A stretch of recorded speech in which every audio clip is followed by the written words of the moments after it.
आज से लगभग 600 साल पहले इस धरती पर प्रकट हुए थे कबीर साहिब जी, जिन्होंने झूठे दिखावे के नियम नहीं, सच्चा तत्व ज्ञान दिया।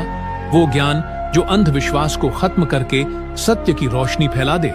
लेकिन जब सत्य बोलता है तो झूठ बेचैन हो जाता है। ऐसे ही कई नकली धर्मगुरु और समाज के कुछ लोग कबीर जी के आध्यात्मिक और सच्चे ज्ञान के आगे हार गए। उन्होंने एक साजिश रची कि कबीर सेठ पुत्र नीरू एक विशाल भंडारा दे रहा है और उसमें दोहर और मोहर भी हर खाने के बाद दी जाएगी। और छप गई 18 लाख संतों और गांव वालों के निमंत्रण की चिट्ठियां।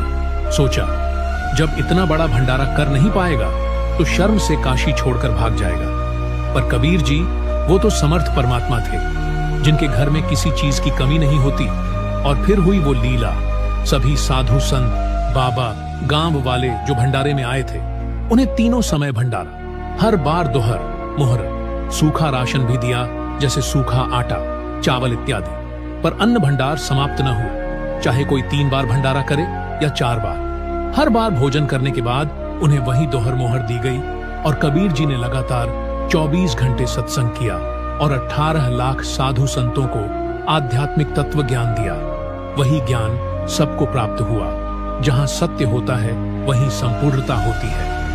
यही लीला आज संत रामपाल जी महाराज कर रहे हैं, जो स्वयं कबीर जी का ही अवतार है। फिर से वही विरोध किया, जेल तक भेज दिया गया, पर सेवा रुकी नहीं। वही समर्थता, वही प्रेम अन्नपूर्णा मुहिम के जरिए गरीब को अन्न, बेघर को घर और हर इंसान को बराबरी का अधिकार। आज गांव-गांव बच्चे, यहाँ तक कि मंत्री विधायक सब चिल्ला चिल्ला कर कह रहे हैं, एक भगवान ही सबके लिए इतना कर सकता है।